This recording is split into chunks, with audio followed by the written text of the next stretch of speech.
어느 날 갑자기 외계인을 만난다면, 이라는 제목으로 설교하겠습니다.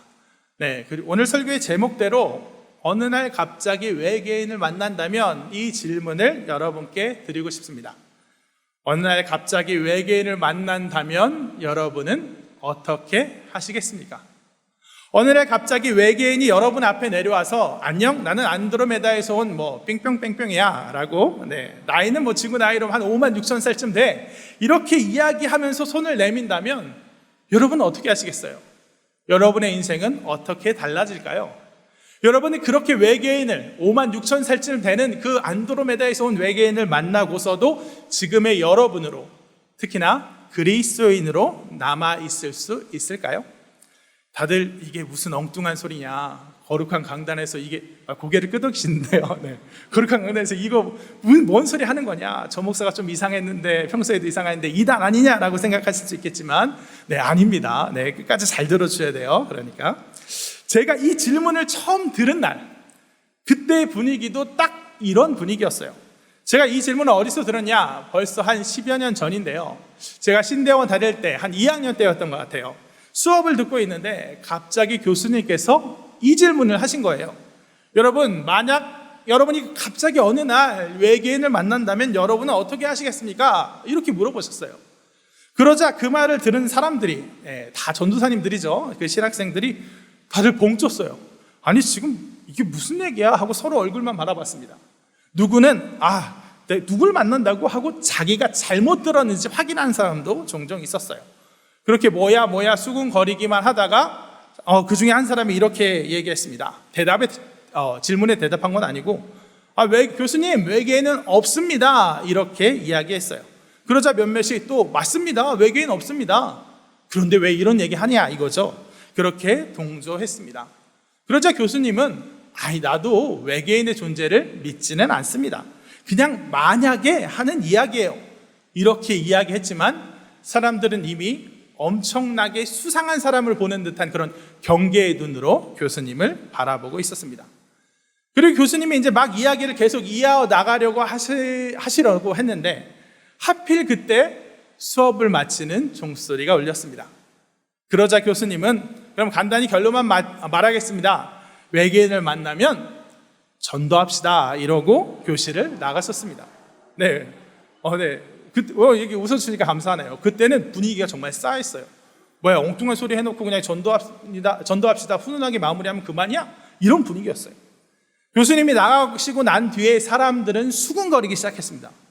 이게 뭐냐, 아무리 만약이라는 그런 수식어를 붙였지만 외계인 어쩌고 하는 게 불쾌하다, 이게 대부분의 마음이었어요.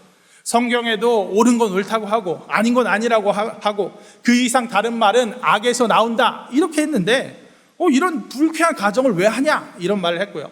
그러자 다른 사람이 맞다, 다 그렇게 시작해서 만약 하나님이 계신지 않는다면 어떻게 할래? 만약 예수님이 가짜라면 어떻게 할래? 이렇게까지 가는 거다, 이게 이단의 수법이고 안티 기독교의 수법이다, 이렇게 맞장구 쳤습니다. 이렇게 되니까 누군가가 급발진해서, 그래, 한국교회 신학교 가운데도 자유주의와 이단이 많이 들어와 있다는데 저 교수님도 혹시 그런 거 아니냐 하고 걱정하기 시작했어요. 그런데 그때 한 사람이 저도 모르게 툭 이렇게 이야기했습니다. 그럼 여기 있는 사람들은 외계인 만나면 예수님 못 믿겠네요. 여기 있는 사람들은 외계인 만나면 전도 못 하겠네요, 이렇게 이야기했어요. 그 말을 듣는 순간 저도 그렇고 거기 있는 사람들 대부분이 머리를 쾅 치는 듯한 깨우침을 얻었습니다. 누군가 한 명이 아직도 분위기를 못 잊고 외계인을 만날 일이 없는데 그렇게 이야기하면 안 된다니까, 이렇게 말했지만 이게 그렇게 이야기할 문제가 아닌 것을 다들 깨닫고 있었어요. 그렇습니다. 여러분, 우리는 외계인이 없다고 믿습니다. 다들 그러시죠? 여기 외계인이 있다고 믿는 사람 아무도 없죠? 저도 없습니다. 저도 100% 없다고 확신해요. 성경을 비춰봤을 때 외계인은 없다고 100% 확신합니다. 하지만 그런 나의 100%, 나의 생각, 나의 확신을 뛰어넘는 일이 생겨난다면 어떻게 할 건가 하는 일이에요. 내가 확신하고 있는 이 믿음, 이 생각, 이 판단에 어긋나는 일이 생겨나면 그럼 그때는 하나님 안 믿을 건가? 그럼 그때는 하나님 없다고 할 건가? 이 성경 말씀에 비춰봐서 내가 이렇다고 100% 확신했는데 어긋나는 일이 생겼으면 이거 다시 생각해 봐야겠는데? 이럴 건가? 하는 거예요. 여러분, 우리의 인생에는요, 분명히 우리가 외계인이 없다라고 생각했던 것만큼이나, 아니 그 이상으로 이런 일은 우리 인생에 없을 거야. 하나님을 믿는 우리의 인생엔 이런 일들이 없을 거야. 일이 이런 식으로 이루어지지 않을 거야. 하나님의 나라는 정말 이런 식으로 움직여 갈 거야 하고 확신했던 일들이요, 절대 이런 일 없을 거라는 생각했던 일들이 많이 일어납니다. 내 믿음과 확신을 배신한 일들이 분명히 많이 일어나요. 때로는 예상치 못하게 암에 걸립니다. 때로는 예상치 못하게 사업에 실패합니다. 때로는 예상치 못하게 믿고 있던 사람들에게 배신을 당합니다. 때로는 공동체 안에서 모욕과 수치를 당합니다. 때로는, 아니 이건 때로는 아니고 종종 의인이 모진 핍박과 어려움을 당하고 악인이 승승장구하면서 기쁨을 누립니다. 그리고 그렇게 내가 믿고 기대하던 바, 내가 이렇게 될 거야 라고 그렇게 믿었던 바와 어긋나는, 내가 도저히 이해할 수 없고 납득할 수 없는 그런 일이 생길 때면 우리 믿음도 도전을 받습니다. 아니 대체 왜? 하나님, 사랑의 하나님 맞으십니까? 왜 나를 이렇게 아프게 하십니까? 하나님, 공의의 하나님 맞으십니까? 왜 이토록 불의한 일을 방치하십니까? 왜 일을 이렇게 끌고 가십니까? 왜? 이렇게 원망과 불평의 말이 자꾸 우리 입을 비집고 나오려고 하고요. 상황이 좋을 때는 정말 굳건한 것 같았던 그런 믿음 또한 사정없이 흔들립니다. 하나님의 뜻을 당최 모르겠어. 당최 이해가 안 돼. 당최 납득이 안 돼. 이 말만 반복하게 됩니다. 그럴 때면 정말 내가 그래도 믿음이 있는 것 같았는데 아무것도 아니었구나. 내가 좀 괜찮은 사람 같았는데 정말 나약한 사람이구나 하고 깨닫게 된다는 거예요. 그런데요, 그런 이해되지 않고 납득되지 않는 그런 사건 가운데 우리를 지켜주는 게 있습니다. 우리 믿음을 지킬 수 있는 방법이 있습니다. 그건 뭐냐? 그러한 왜를 버리는 것입니다. 이해와 납득에 대한 고집을 버리는 것입니다. 다 이해되고 다 납득하는 것이 우리의 권리가 아님을 인정하는 것이에요. 우리의 믿음이란 내가 보고 듣고 생각하고 판단하고 그래서 내가 결론 내서 신뢰하는 것이 아니라 하나님께서 내게 보여주시는 대로 눈 크게 뜨고 있으면 하나님이 믿을 수밖에 없게끔 믿게끔 이렇게 하시는 가운데 생겨난다는 것을 깨닫는 것, 그것이 바로 비결입니다. 오늘 본문 누가복음을 살펴보면서 이야기하겠습니다. 오늘 본문 우리가 그중에서 두 번째로 읽은 누가복음 22장에는요, 정말이지 우리 입장에서 어느 날 갑자기 외계인을 만난다면 이 충격과 혼란 그 이상으로, 우리가 외계인을 만난다면 받을 그 충격과 혼란 이상으로 더 큰 충격과 혼란을 경험한 사람들의 이야기가 등장합니다. 바로 누구의 얘기예요? 예수님의 제자들의 이야기예요. 이 사람들은 수년간 예수님을 하나님의 아들로 믿고 따랐습니다. 그러다가 벼랑간 예수님께서 잡혀가시고 이내 십자가에 돌아가시는 그 사건을 직면해야만 했어요. 이것은 이 사람들에게 너무나도 큰 충격이었습니다. 정말 너무나도 큰 충격이었어요. 그들은 단 한 번도 예수님께서 십자가에 진짜로 돌아가실 거라고 진지하게 믿어본 적이 없었어요. 왜? 그들이 아는 하나님의 아들은 그런 분이 아니었으니까.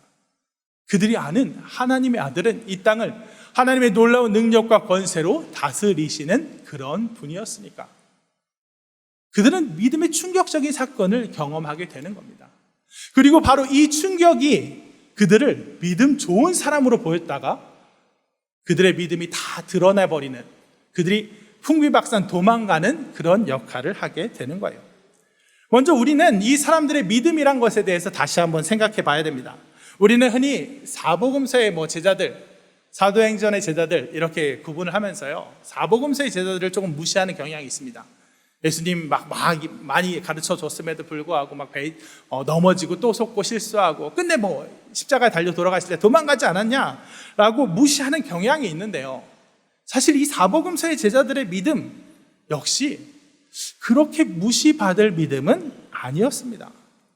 그들은 예수님께서 행하시는 온갖 기적을, 심지어는 죽은 자를 살리시는 것도 보았고 하나님이 그에게 임하시는 것도 본 사람들입니다. 그들 나름대로는 정말 굳센 믿음을 가진 사람들이에요. 어쩌면 지금 여기에 있는 사람들보다 더 강한 믿음을 갖고 있을지도 모릅니다. 저보다 더 강한 믿음을 갖고 있는 것 같은 그런 모습들이 너무 많이 보여요. 특히 오늘 본문 22장 50절과 52절 한번 띄우시면 보겠습니다. 여기만 봐도 그렇습니다. 먼저 52절을 먼저 보시죠. 52절 보면 예수님을 잡으려고 누가 왔습니까? 그냥 몽둥이 정도, 3단봉 정도 가진 경찰이 잡으러 오지 않았습니다. 검과 몽치를 가진 군인들이 잡으러 왔습니다. 무슨 말이에요? 이거 여차하면, 저항하면 찔러 죽이고서라도 잡아가겠다는 거예요. 그런 사람들이 정말 우르르 절대 다수가 그들을 둘러싸고 있습니다. 그런데 어떻게 하죠? 50절. 그 중에 한 사람이 베드로죠. 베드로가 앞으로 나서서 검을 휘두릅니다. 나는 죽더라도 예수님은 탈출시켜야겠다 하고 목숨 걸고 나서요. 엄청난 믿음이에요. 엄청난 용기예요. 저는 이렇게 할 자신이 과연 있을까? 칼 든 사람들이 이렇게 많이 있는데 내가 예수님 구하겠다고 칼 들고 나설 자신이 있을까? 네, 종종 생각해 봅니다. 언제 한번 풍운의 검객 베드로 이런 제목으로 설교하고 싶은데요. 그렇게 베드로는 용감하게 나서서 대제사장 말고의 오른쪽 귀를 떨어뜨립니다. 용감한 사람이에요. 목숨 걸고 나설 수 있는 믿음의 소유자입니다. 우리가 누구라도 이 베드로의 모습을 보면 정말 믿음이 강한 사람이야. 예수님을 위해 목숨 걸고 나서는 그런 사람이야 라고 얘기할 것입니다. 그런데 바로 그 직후에 모든 게 변해버립니다. 예수님께서 잡혀가신 직후에 54절부터 보면 베드로가 정말 이상하게 변해버려요. 54절 띄워주시죠. 예수를 잡아 끌고 대제사장의 집으로 들어갈새 베드로가 멀찍이 따라가니라. 분명 지금 예수님을 내가 구하겠다. 예수님 잡혀가시기 전에 내가 먼저 죽는 한이 있더라도 예수님 지키겠습니다 하고 앞장서서 나왔던 베드로가 아니에요. 그랬던 베드로라면 아무리 예수님께서 말렸다 할지라도 예수님 제가 끝까지 따라가겠습니다 하고 바로 따라가면서 저도 갑니다. 같이 죽겠습니다 하고 그럴 것 같은데 어때요? 벌써 멀찍이 따라가요. 벌써 흔들리고 있는 겁니다. 56절부터는 더 그렇습니다. 그 유명한 베드로의 3번 부인이 나와요. 멀찍이 따라오던 그를 보고 사람들이 묻습니다. 너 예수의 제자지? 너도 함께 있었지? 먼저 여종이 물어요. 56절 부분부터 띄워주시죠. 여종이 먼저 물어요. 너도 예수의 제자지? 설령 여기서 그래 라고 대답한들 이 여종이 그를 잡아갈 수 있는 것도 아닙니다. 어찌할 수 있는 게 아니에요. 그런데도 베드로는 갑작스레 겁쟁이가 되어서 예수님을 알지 못한다 부인합니다. 다음 조금 후에 다른 사람이 보고 말하니 또 한 번 부인합니다. 마지막에 어떤 사람이 내가 널 똑똑히 봤다 하고 장담하여서 확신에 차서 말해도 어때요? 딱 잡아뗍니다. 오늘 본문에는 나오지 않았지만 마가복음에 보면 내 말이 거짓말이면 내가 저주를 받을 거야 라고 맹세까지 했다고 해요. 왜 갑자기 이렇게 변했을까요? 예수님 위해서 목숨마저 걸 수 있다. 아니 진짜 목숨 걸고 칼을 휘두르면서 앞으로 나왔던 베드로가 왜 갑자기 이렇게 말 한마디 제대로 못하고 우물쭈물하는 이런 겁쟁이로 변해버렸을까요? 믿음이 정말 강했던 베드로인데 왜 이렇게 약해져 버렸을까요? 그것이 사람이기 때문에, 강하다가도 약하게 변하는 게 사람이기 때문에 그럴까요? 아닙니다. 이것은 믿음이 강하고 약하고의 문제가 아니에요. 강하고 약하고 변화된 게 아니에요. 이것은 보다 그의 믿음이 자리하고 있던 질적인 문제, 근원적인 문제였습니다. 베드로는 분명 예수님을 굳게 믿었습니다. 그 스스로는 100% 확신하고 있었을 거예요. 내가 3년간 예수님을 봤어. 예수님께서 나의 장모의 병을 고쳐주실 때부터 물고기가 물 믿듯이 그물을 던져 그물이 찢어질 정도로 물고기를 잡게 하실 때부터 나는 그분이 하나님의 아들임을 확신했어. 왜? 하나님의 아들이 아니고서는 도저히 볼 수 없는 기적들을 나는 많이 봤으니까. 예수님은 분명히 하나님의 아들이 아니고서는 도저히 불가능한 일들을 많이 행하셨으니까. 내가 예수님을 따라다니면서 보고 듣고 여러 가지 것들을 내가 경험했는데, 그것을 가지고 내가 생각하고 판단해 보니 예수님은 하나님의 아들이 틀림이 없어 라고 100% 확신했었습니다. 이건 강한 믿음이었어요. 분명 3년 동안이나 같이 예수님을 따라다니면서 배웠던 그 믿음은 결코 만만한 믿음이 아니었어요. 하지만 그 강한 믿음은 한계가 있는 믿음이었습니다.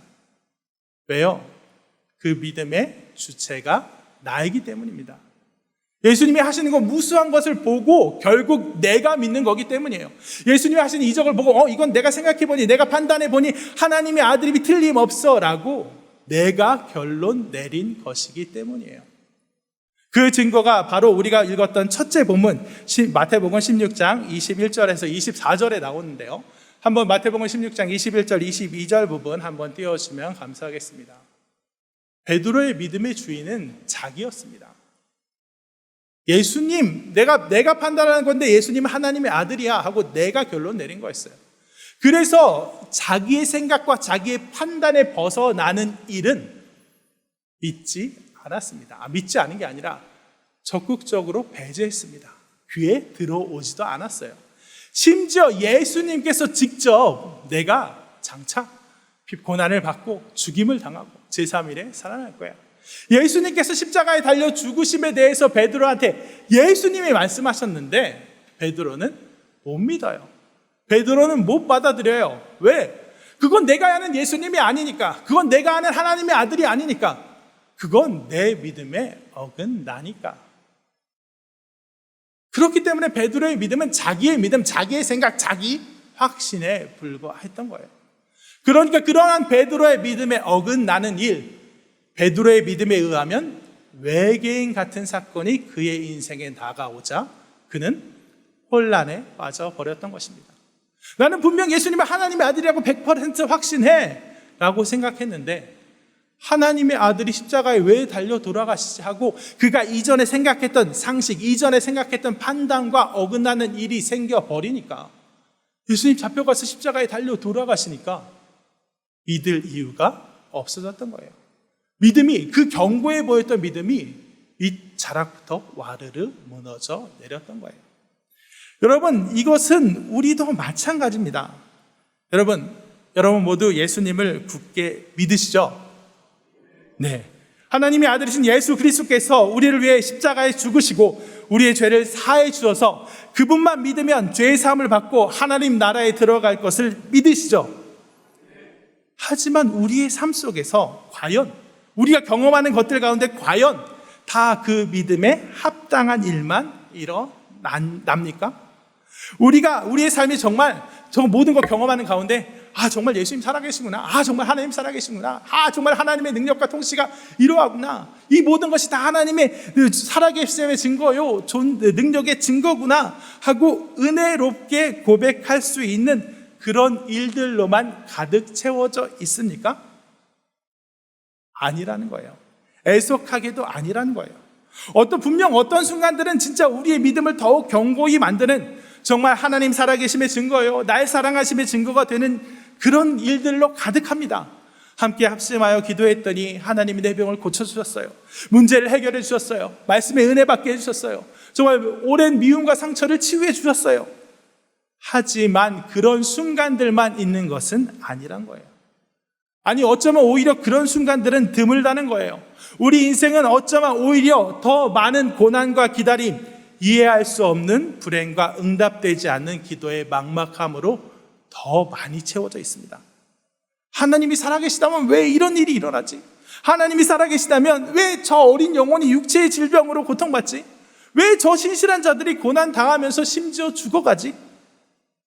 제가 목사입니다만 그럼에도 불구하고, 아니면 어쩌면 오히려 그래서 더 제 인생 또한 놀라운 은혜와 응답에 대한 경험보다는 오히려 마음 어렵게 하는 많은 사건들로 채워져 있습니다. 최근에 한 선교사님 이야기를 들었는데, 한 선교사님 가운데 인생의 고난이에요. 인생 자체가 고난이에요. 이렇게 고난일 수가 없어요. 제가 아는 한 그분은 정말 신실하게 하나님을 위해 충성하시는데 이야기를 늘어놓으면 이 세상의 흔한 신파 얘기를 다 모아놓은 것 같아요. 육신의 질병, 자녀의 어려움. 또한 제가 이제 신대원에 다닐 때 동기가 있어요. 근데 한 반에 60명 정도밖에 안 되는데 그 중에 벌써 둘이나 먼저 세상을 떠났습니다. 둘 다 저랑 좀 관계가 있는 분이었어요. 한 분은 저랑 같은 방을 쓴 기숙사 룸메이트였고 한 분은 저랑 이름이 같았어요. 요한이었습니다. 그분도. 근데 그 두 분 다 정말 신실하고 정말 사랑스러운 분인데 한 분은 암으로, 한 분은 새벽기도 운행 중에 교통사고로 이 세상을 뜨셨습니다. 그리고 그 두 분 다 자녀가 마침 또 둘씩 있는데 그 두 아이들 모두 너무나 어려요. 저희 애들 또래예요. 이들의 죽음 앞에서 저는 감히 그 유족들에게, 그 사모님과 아이들에게 섣불리 하나님의 뜻이나 은혜를 이야기하며 위로할 수가 없었어요. 물론 머리로는 알고 있습니다. 물론 얘기로는 다 설명할 수 있습니다. 하지만 하나님, 마음으로는 납득하지 못하겠습니다. 마음으로는 이해되지 않습니다. 정말 우리 인생에 이런 일들이 가득하지 않습니까? 머리로는 신학적으로는 설명할 길이 있지만, 해명할 길이 있지만 어느 순간 문득 우리의 문제로 들이닥치는 이 갑작스럽고 불합리한 이 고난과 아픔 앞에서 우리의 믿음은 종종 무너져 내린다는 거예요. 하나님, 제가 아는 하나님은 이런 하나님이 아닌데, 제가 아는 제가 갖고 있는 믿음 가운데 이런 일들은 결코 일어나서는 안 되는데 왜 이런 일들이 일어납니까? 왜 이런 일들이 정말 우리를 아프게 합니까? 하나님 왜 응답지 않으십니까? 회의하고 원망하게 됩니다. 우리의 믿음이 상처받고 도전받게 돼요. 이것은 믿음이 강하냐 약하다는 차원의 문제가 아닙니다. 우리 사람이 가질 수 있는, 사람이 주체가 돼서 사람이 줄 수 있는 믿음은 이렇듯 연약하고 계속해서 흔들리는 거예요. 제자들이 베드로가 우리보다 못해서 그렇게 흔들린 것이 아니듯이 말합니다. 애초부터 사람이 굳게 믿는다는 것은 사람의 믿음에는 당연히 한계가 있습니다. 아무리 굳게 믿는 것 같아도 어떨 때 보면 아무것도 아닌 일 가운데, 때로는 말 한마디 가운데 우리는 낙심하고 넘어지게 됩니다. 그렇다면 우리가 진정 우리를 지킬 수 있는 믿음, 진정 우리가 흔들리지 않는 믿음은 어떤 믿음이냐? 내가 주인 되는 것이 아니라, 내가 주인 되어 결정 내리고 판단 내리는 그 믿음이 아니라 하나님께서, 예수 그리스도께서 우리에게 보여주시는 믿음입니다. 내가 판단하는 믿음이 아니라 예수 그리스도께서 내가 믿을 수밖에 없게끔 내 눈에 너무 분명히 보여주시고 내 마음속에 넣어주시는 그런 믿음입니다. 오늘 3번 예수님을 부인하고 닭이 울고 마침 그 순간 예수님과 눈이 마주쳐 마음이 몹시 무너져 내린 베드로, 내가 아무것도 아니었구나, 내 믿음이란 게 정말 나약했구나, 내가 이렇게 정말 예수님 막 믿는다고 해놓고는 이렇게 예수님 부인하고 예수님 배신하고 있구나 하고 무너져 내린 베드로, 그 베드로의 믿음이 다시 어떻게 생깁니까? 내가 회개하고, 내가 어리석었지 회개하고 다시 생각하고, 그래 예수님께서 십자가에 달려 돌아가셨지만 이거 다 얘기하신 거지, 그러니까 이것도 예수님의 뜻이야, 능력이야.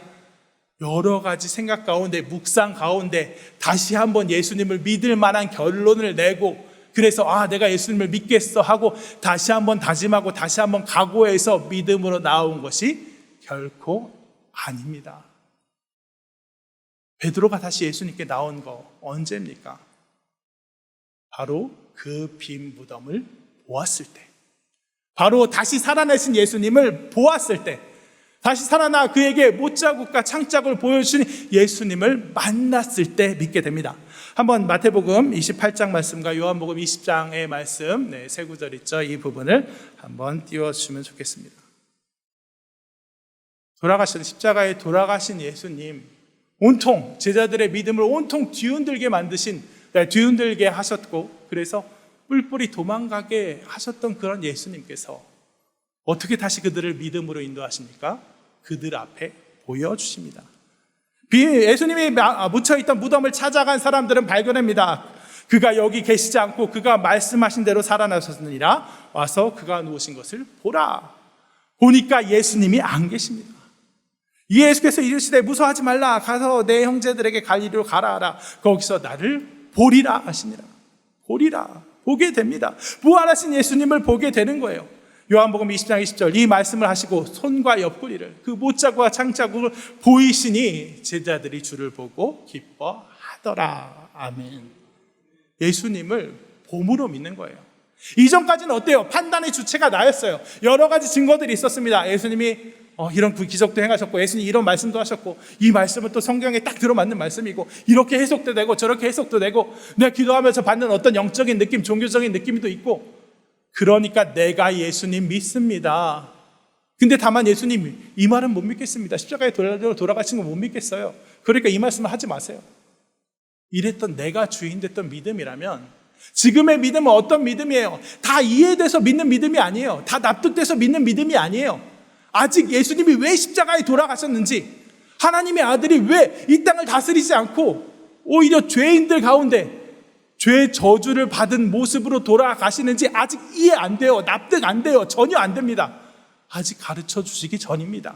알기 전이에요. 근데 어때요? 내 눈앞에 부활하신 예수 그리스도가 보이는 거예요. 부활하신 예수 그리스도가 어느새 이만큼 가까이 와 있는 거예요. 그 못자국과 창자국을 만지게 하시는 거예요. 그런데 무슨 증거가 필요가 있습니까? 무슨 말이, 무슨 논리가 필요 있어요? 당장 내 눈앞에 보이는데, 당장 나를 감싸 안아주고 계시는데, 당장 내 인생 가운데 나를 붙들고 계시는데, 여러분, 이것이 예수님이 주인된 하나님께서 우리를 믿게 하시는 그 은혜로서의 믿음의 본질입니다.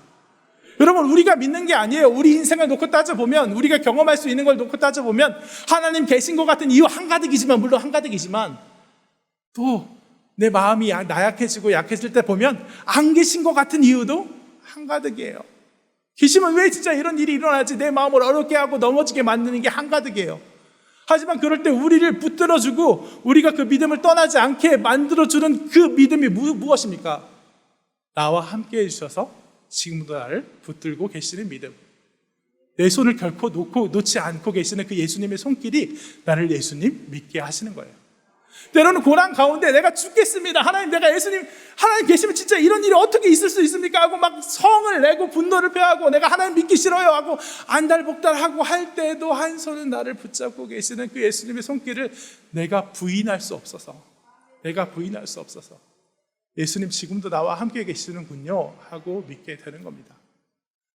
도저히 예수님, 하나님 안 계신 것 같은 나의 생각도, 그런 내 생각도 있고 예수님의 손길도 있는데 예수님의 손길이 더 강해서 내 생각이 틀렸겠죠. 이해하지 못하고 납득되지 않으면 내 생각이 틀렸겠죠. 당연하죠. 하고 자기를 부인하고 예수님을 선택하게 되는 거. 그게 믿음입니다.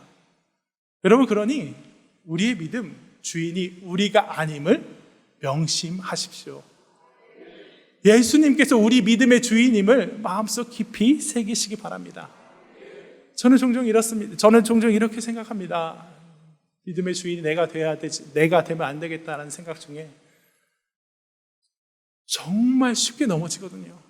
내가 정말 믿음이 강한 사람인 것 같고, 내가 그래 사역을 하면서 이것도 경험했고 저것도 경험했고, 내가 예수님 가운데 정말 이 일도 있었고 놀라운 은혜도 있었고, 그때 진짜 세상을 다 덮을 것 같은 믿음 가운데 있었지 하고 교만하는 그런 순간 바로 넘어지더라고요. 내가 아무것도 아님을 깨닫게 하시더라고요. 그리고 때로 내가 믿음이 있다, 내가 확신이 있다, 내가 나도 사역을 열심히 해봤다, 이런 확신 가운데 있을 때 오히려 남을 판단하게 되고 정죄하게 되고 하나님의 인도하심이 아니라 내 판단, 내 아집, 내 생각대로 이끌어 나가게 되더라고요. 그래서 나를 기초한 믿음은 넘어지기 쉬울 뿐더러 약한 주제에 부작용만 가득한 믿음이더라고요. 나의 확신 가운데 거합니다. 그의 반면 나의 낙약함을 인정하고 나의 아무것도 아님을 인정하고 오직 하나님께서 나를 이끌어 가시는 그 손길에 의지하는 믿음은 약한 듯 보이나 그 어느 것보다 강했습니다. 그 어느 것보다 우리를 하나님이 원하시는 그 길로 이끌어 나갔습니다. 그러니 하나님이 주인 되는 믿음, 하나님께서 내게 보여주시는 그런 믿음 가운데 거하는 우리가 되기를 진심으로 소원합니다. 말씀을 정리하겠습니다. 베드로, 그 믿음 강해 보였던 베드로 왜 흔들렸습니까? 그가 결코 잊지 않으리라고 생각했던 그 일을, 그 충격을 접했기 때문입니다. 그의 믿음이라는 게 그 이전까지는 자기가 주인되는 믿음, 자기의 생각과 판단, 자기의 결론이 주인되는 자기의 믿음이었기 때문입니다. 그래서 자기 생각에 어긋나는 일이 100% 이런 일은 없을 거야 라는 일이 생기니까 그냥 사정없이 흔들려 버린 것입니다. 우리 역시 마찬가지입니다. 우리가 우리 생각, 우리 판단, 우리의 결론으로 예수님에 대한 믿음을 주고 있다면 그것은 우리의 생각을 어긋나는 일이 우리를 찾아왔을 때, 외계인이 우리를 찾아왔을 때 사정없이 흔들려 버릴 것입니다. 그러니 우리가 결론 내려 하지 말고 나를 붙들고 계시고 나와 함께 계시는 하나님 가운데 하나님이 보여주시는 믿음, 나와 함께 하시고 내 인생에 임재하시고 지금 이 순간도 나를 어루만지시는 그 하나님의 손길이 이러한데 내가 이해되지 않아도, 내가 납득되지 않아도 내 어찌 이 손길을 부인할 수 있겠어 하고 예수님을 의지한 믿음 가운데 걸어가는 우리가 되기를 진심으로 소원합니다. 그래서 내 인생에 어떤 도저히 납득되지 않는 일이 일어났을 때 아이고 외계인이 왔구나, 아이고 외계인이 왔구나, 하지만 이건 나는 모르지만 하나님이 알아서 하시겠구나 하고 하나님께 맡기고 평안 가운데 믿음 생활할 수 있는 우리 모두가 되기를 진심으로 축원합니다.